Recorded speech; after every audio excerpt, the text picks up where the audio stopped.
শীতের দিনেই খিচুড়ি খেতে সবচেয়ে বেশি মজা। আর সেটা যদি হয় বাটার দিয়ে এই রকম খিচুড়ি, তাহলে তো কোনো কথাই নেই। আসসালামু আলাইকুম, আমি সাথী, আপনারা দেখছেন সাথী কুকিং স্টুডিও। আমাদের আজকের রেসিপি ডিম ও বাটার দিয়ে ভীষণই মজার ঝরঝরে খিচুড়ি। আর এই খিচুড়িটা রান্না করে দেখাবো ভাতের চাল দিয়ে। তবে যারা পোলাও চাল দিয়ে রান্না করতে চান তারা কীভাবে রান্না করবেন সেটাও বলে দিব। আশা করছি প্রত্যেক দিনের মতো প্রত্যেকের আজকের রেসিপি ভালো লাগবে। যদি সামান্য পরিমাণেও ভালো লাগে ফ্রেন্ডস ফ্যামিলির সাথে শেয়ার করবেন। খিচুড়ি রান্না করার জন্য প্রথমে আমি এক পট চাল পরিষ্কার করে ধুয়ে নিচ্ছি। এগুলো ভাতের সেদ্ধ চাল, আপনারা চাইলে এই পর্যায়ে পোলাও চালও নিতে পারবেন। নিয়ে নিচ্ছি ছোট্ট বাটিতে করে আলু এবং মুসুর ডাল কেটে আলু তারপর ভালো করে পরিষ্কার করে ধুয়ে নিচ্ছি। বড় সাইজের একটা পেঁয়াজ কুচি নিছি ও 4-5টার মতো কাঁচামরিচ মাঝখান থেকে কেটে নিছি। কাঁচামরিচগুলো একটু লাল হয়ে গেছে কিন্তু এগুলো কাঁচামরিচে। 1 চা চামচ লবণ নিছি, 1/2 চা চামচ হলুদের গুঁড়া নিছি, 1 চা চামচ মরিচের গুঁড়া নিছি। আর নিয়ে নিছি উঁচু উঁচু করে 1 চা চামচ আদা এবং রসুন বাটা একসাথে মিলানো ছিল সেটা। 1 চা চামচ ভাজা জিরার গুঁড়া নিছি। তারপরে নিয়ে নিচ্ছি এখানে 3 থেকে 4 টেবিল চামচের মতো সয়াবিন তেল। এবার নিয়ে নিচ্ছি বাটার। দেখুন এখানে গলিয়ে নিলে 1 টেবিল চামচ বাটার হবে। এই বাটারের কারণে আজকের খিচুড়িটা অনেক বেশি মজা লাগবে। মনে হবে যে পুরো খিচুড়িটা বাটার দিয়ে রান্না করেছেন। গ্রানও যেমন হবে, খেতেও অনেক বেশি মজা হবে। আচ্ছা, তো আমার বাসায় লাগানো পেঁয়াজ গাছের থেকে এই দেখুন একটা পেঁয়াজ গাছের পাতা নিয়ে নিছি, মানে পেঁয়াজের পাতা দিছি। আপনারা যদি বাসায় পেঁয়াজের পাতা বা সবজি ফুলকপি সিম এগুলো এখানে দিতে চান দিতে পারবেন, সমস্যা নেই। তো আমি আজকে শুধু এই অল্প দিয়ে রান্না করতেছি। আচ্ছা দেখুন, তারপরে চুলার আঁচটা হাইতে রেখে অনবরত নাড়াচাড়া করে খুব ভালো করে কষিয়ে নিচ্ছি। এমনভাবে কষাতে হবে যাতে করে একেবারে চাল এবং ডাল আলুর পানিটা গিয়ে তেলের উপরে এসে খুব ভাজা ভাজা সুন্দর গ্রান বেরো, ঠিক ততক্ষণ পর্যন্ত ভাজতে হবে। তো দেখুন আমি একটু সময় নিয়ে চুলার আঁচ বাড়িয়ে দিয়ে চুলার কাছে দাঁড়িয়ে থেকে বেশ কিছুক্ষণ কষিয়ে নিছি। কষতে কষতে এগুলো একদম ভাজা ভাজা হয়ে গেছে। এই পর্যায়ে দিয়ে দিচ্ছি বড় সাইজের একটি ডিম।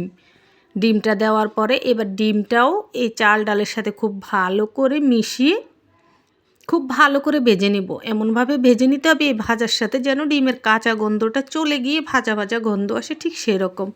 আর অবশ্যই চুলার কাছে দাঁড়িয়ে থাকতে হবে যাতে করে পোড়া না লাগে। আশা করছি বুঝতে পেরেছেন। তো দেখুন আরও কিছুক্ষণ কষিয়ে নেওয়ার পরে ডিমটাও ভাজা ভাজা হয়ে গেছে। এই পর্যায়ে দিয়ে দিচ্ছি পানি। যারা পোলাও চাল দিয়ে এই রান্নাটা করবেন তারা 1 পট পোলাও চালের সাথে 2 পট পানি দিবেন, সেই পটটা মেপেই।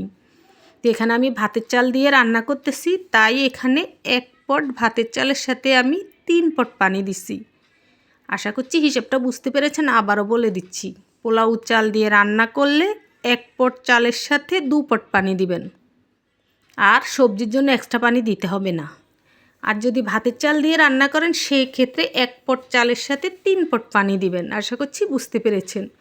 আচ্ছা, তারপর পানি দেওয়ার পরে ভালো করে মিশিয়ে ঢাকনা দিয়ে ঢেকে একেবারে বলক আসা পর্যন্ত রান্না করেছি। দেখুন চুলার আঁচটা হাইতে আছে। কিছুক্ষণ পর একটু নাড়াচাড়া করে আবারও ঢাকনা দিয়ে চুলার আঁচ হাইতে রেখে এগুলো রান্না করতেছি। তো আমি ননস্টিকের হাঁড়িতে রান্না করতেছি, আপনারা যে কোনো হাঁড়িতে রান্না করতে পারবেন, কোনো সমস্যা নেই, রান্না একই হবে।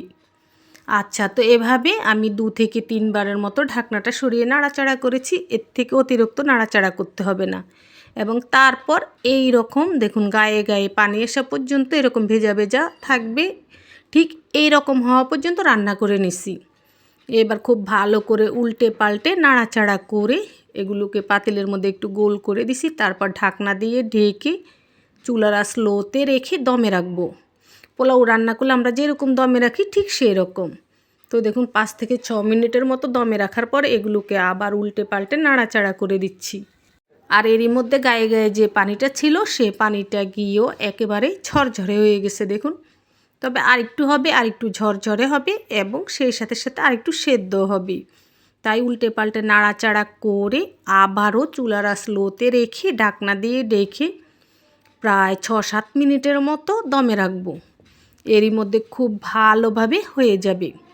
একটু সময় নিয়ে এভাবে রান্না করবেন। তাড়াহুড়া করতে গেলে চালটা সেদ্ধ কম হবে, ডালটা সেদ্ধ কম হবে, এরকম একটু সময় নিয়ে রান্না করলে প্রায় 20-25 মিনিটের মতো লাগবে এভারেজ, প্রথম থেকে শেষ পর্যন্ত।